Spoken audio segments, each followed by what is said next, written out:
ఈరోజు recipe simple and ఈజీగా చేసుకుని 10 మినిట్స్లో చక్కెర పొంగల్ చేసుకుందాం. ముందుగా ఒక గ్లాస్ రైస్ తీసుకొని అదే గ్లాస్తో హాఫ్ గ్లాస్ పెసరపప్పు తీసుకొని కడిగి తీసి ఒక గ్లాస్ వాటర్ వేసుకుని కుక్కర్లో 3 విజిల్ వచ్చాక తీసుకొని పక్కన ఉంచుకొని ఇప్పుడు స్వీట్కి సరిపడినంత కిస్మిస్ యాలకి పౌడర్ కూడా ఆడిసి ఉంచుకొని నెయ్యి తీసుకుని కడాయిలోని వేసి కిస్మిస్ బాగా వేయించుకొని తీసి మరలా అదే పాన్లోని జీడిపప్పు చిన్నగా కట్ చేసిన కొబ్బరి ముక్కలు కూడా వేయించుకొని తీసి అదే పాన్లో మనం ముందుగా కుక్కర్ పెట్టి తీసుకున్న రైస్ని తీసి అదే పాన్లో వేసుకొని ఒక గ్లాస్ పాలు వేసుకొని స్వీట్ ఎక్కువ కావాలంటే ఒక గ్లాస్ పంచదార పడుతుంది, లేదంటే హాఫ్ గ్లాస్ సరిపోతుంది. ఇక్కడ పంచదారకు బదులు బెల్లం కూడా ఉపయోగించవచ్చు.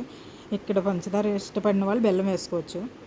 2 నిమిషాలు అంతా కలుపుకున్న తర్వాత బౌల్లో తీసుకొని ఇలాచీ పౌడర్, జీడిపప్పు, కిస్మిస్, కొబ్బరి వేసుకుని కాస్త నెయ్యి కూడా ఎక్కువ వేసుకుంటే చాలా టేస్టీగా ఉంటుంది. వేడివేడిగా తింటే చాలా యమ్మీగా ఉంటుంది. Do like, share, comment and subscribe చేయండి. Thank you.